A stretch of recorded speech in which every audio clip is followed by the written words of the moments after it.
নমস্কার বন্ধুরা, আজকে দুপুরের থালি সাজিয়ে নিচ্ছি। প্রথমেই নিলাম এক বাটি সাদা ভাত, ছোট বাটির, তার সঙ্গে কাঁচা লঙ্কা, লেবু, আর তার সঙ্গে নেব শসা। এবার নেব 2 পিস গরম গরম রুটি। ভাত রুটি একসঙ্গেই রাখলাম।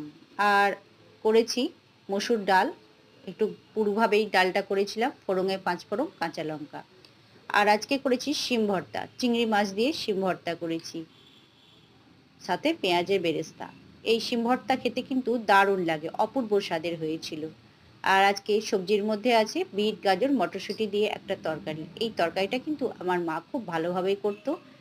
আমার মায়ের রেসিপি এই বিট গাজর মটরশুঁটির তরকারিটা। আর আজকে আছে মোরলা মাছের ঝাল, টমেটো সর্ষে বাটা দিয়ে আর সঙ্গে পেঁয়াজ কুচি কাঁচা লঙ্কা দিয়ে মোরলা মাছের ঝাল। আজকে দুপুরের রেসিপি যদি ভালো লেগে থাকে, ভিডিও ছেড়ে যাওয়ার আগে একটা লাইক করবেন, নতুন বন্ধুরা সাবস্ক্রাইব করবেন। সকলে ভালো থাকবেন, সুস্থ থাকবেন।